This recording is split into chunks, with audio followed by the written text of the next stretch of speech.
자, 지금 제 옆에 글이 하나 떠 있는데요. 이 글은 저희 뉴스룸 시청자인 이태우 씨의 제보 내용입니다. 그러니까 아파트의 내진 설계가 언제부터 이루어졌는지 말이 다 다르다. 그러니까 내가 살고 있는 아파트는 도대체 그럼 내진 설계가 돼 있는 건지 안 돼 있는 건지, 일부만 돼 있는 건지 아니면 하여간 뭐 여러 가지 궁금증들이 굉장히 많으신 것 같습니다. 지금 그 제보 주신 분 외에도 굉장히 많은 분들이 이거 좀 팩트 체크해달라라는 내용을 보내주셨습니다. 그래서 오대현 기자가 나와 있습니다. 자, 과연 내 집은 안전할까? 이게 오늘의 핵심 주제죠. 네. 예. 그래서 이게 우선 1988년부터 의무화된 건 맞습니까? 맞습니다. 1988년에 도입이 됐고요. 그 뒤에 28년이 흐르지 않았습니까? 그 사이에 4차례에 걸쳐서 기준이 바뀌게 되는데요. 도표로 설명드리겠습니다. 예.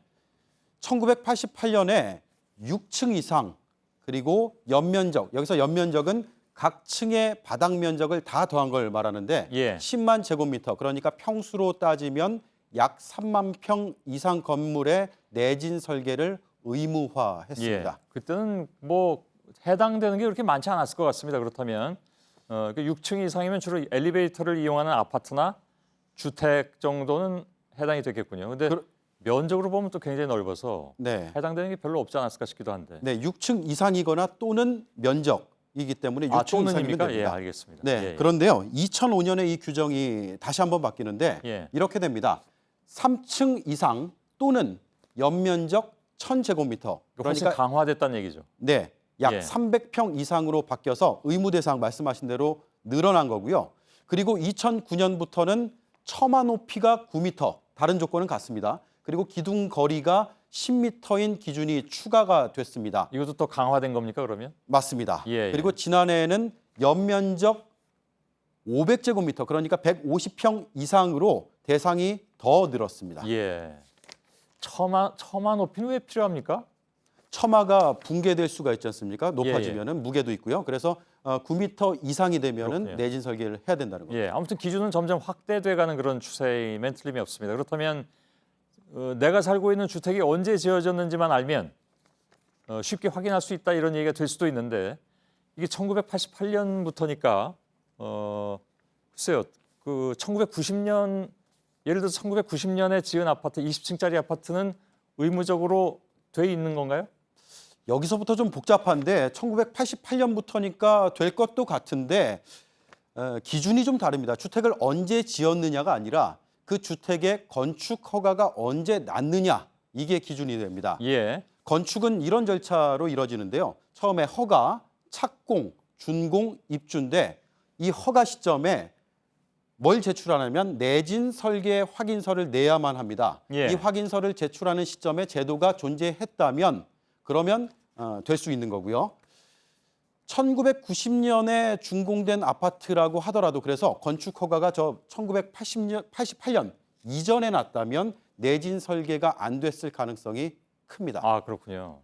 그걸 따져봐야 된다니. 그렇다면 건축 허가를 언제 받았는지를 확인해야 되는 거잖아요, 그죠? 네, 건축 허가라는 게 우리가 뭐 일상적으로는 다루는 용어가 아니기 때문에 이걸 어디서 파악해야 되느냐부터가 궁금하실 텐데요. 예. 건축물 대장이라고 있습니다. 이 건축물 대장은 관공서에서 뗄 수가 있고요. 보다 손쉬운 방법은 국토교통부에 이런 시스템이 있습니다. 세움터라는 사이트인데 여기 들어가서 무료로 확인이 가능합니다.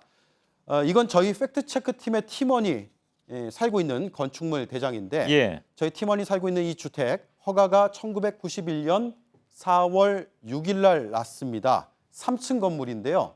앞서 보여드린 도표대로라면은 1988년 이후기 때문에 해당될 수도 있겠다고 보실 수 있지만 6층이지 않습니까? 그래서 예. 의무 대상이 아니었습니다. 예. 현행 법령 보면은 또 하나가 중요한 게 이게 얼마나 큰 규모까지 견딜 수 있냐, 이게 문제인데 건축물 등급에 따라서 차이가 있긴 하지만 대략 5.5에서 6.5 규모의 지진을 견딜 수 있도록 규정을 하고 있습니다. 예.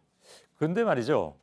사실 이 팩트체크의 반전이라면 반전이 지금부터 있을 수 있습니다. 예.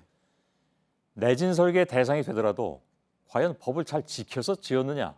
이게 문제 아닌가요? 이게 핵심인데요. 예. 오늘 저희가 취재한 한 감리사는 제도적인 허점과 문제점을 제기했는데 예. 이겁니다. 소형 일반 주택은 내진 설계에 대한 감독 절차가 의무화되어 있지가 않다고 합니다. 그래서 소형 주택의 경우에는 내진 설계에 따라서 시공을 하면 비용이 많이 들어서 현장에서는 지켜지지 않는 경우가 많다는 현실을 설명했습니다. 그럼 뭐 법규 만들어서 뭐 합니까? 네, 그런 문제점이 있죠. 그래서 좀 예. 보완이 필요한 거고요. 이와 별개로 제가 내진 설계를 현황을 한눈에 볼 수 있는 자료를 보여드릴 텐데 예. 현재 기준으로 내진 시설이 필요한 건축물 가운데 전국의 33%가 갖추고 있는 것으로 나타났고요.